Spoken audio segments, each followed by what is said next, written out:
你可能喺一日之內做晒所有要做嘅嘢，工作、社交，維持住嗰種高效生活嘅節奏。但係當到咗深夜，所有噪音停晒嗰陣，你心口往往會有一種空騰騰嘅痛，係嗰啲日常成就根本掂唔到，亦醫唔到嘅。我哋嘅本能係想去止咗呢種痛，我哋會想買樣新嘢，或者食多餐好嘅，希望可以撳低嗰種空虛感。當呢啲小逃避唔奏效嗰陣，我哋就會加碼，去追求更高嘅職位，打入更有地位嘅圈子，或者追逐任何一個可以證明我係夠好嘅外在里程碑。呢種循環最終會導致屬靈上嘅精疲力竭。我哋變成咗乞丐，不斷向外在環境討價還價，想揾返一啲我哋喺自己入面揾唔到嘅價值。只要我哋仲係依賴緊呢個喺結構上根本冇辦法令我哋滿足嘅世界，就永遠唔會得到持久嘅成就感。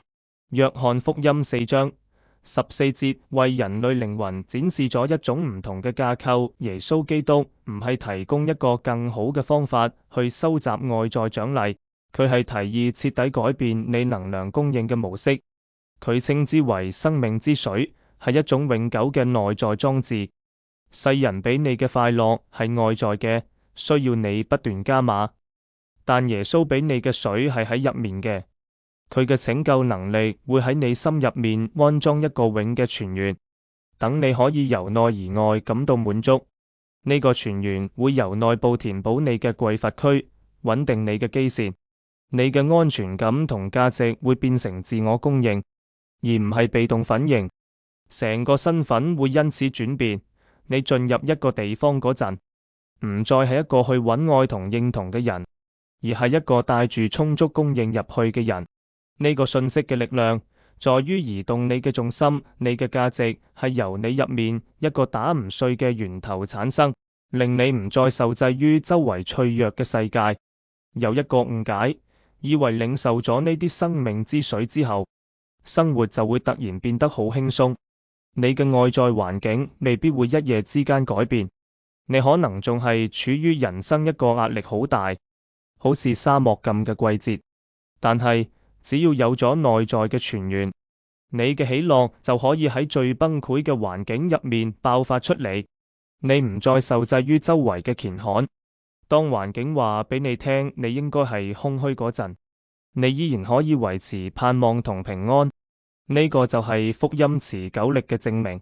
經歷呢種轉變，需要每日刻意咁連結嗰個內在源頭。我哋可以操練一個簡單嘅習慣，叫做10秒停頓。你可以將佢同你平時飲水呢個動作掛鈎。每次飲水嗰陣，可以跟住呢張清單做： 1. 停低10秒，閉上眼，多謝耶穌成為你嘅生命之水。 2. 祈求充滿，喺嗰一刻求聖靈充滿你嘅心。 3. 宣告，飲水嗰陣喺心入面宣告：我有耶穌，我今日唔會害。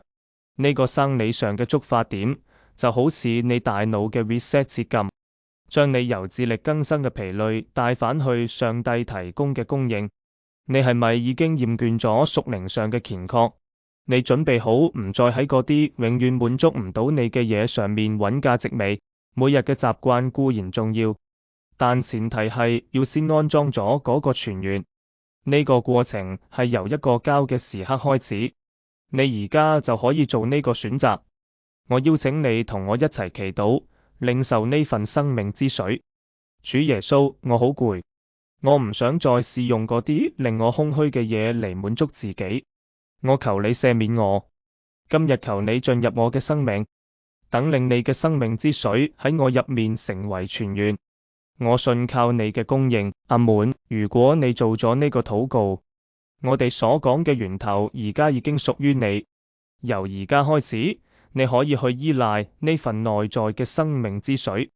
為咗標記呢一刻，請喺下面留言打：主是我的生命活水。如果你有朋友覺得心力交瘁、精疲力竭，請將呢段片傳俾佢哋。記得訂閱，等我哋聽日可以繼續呢段旅程。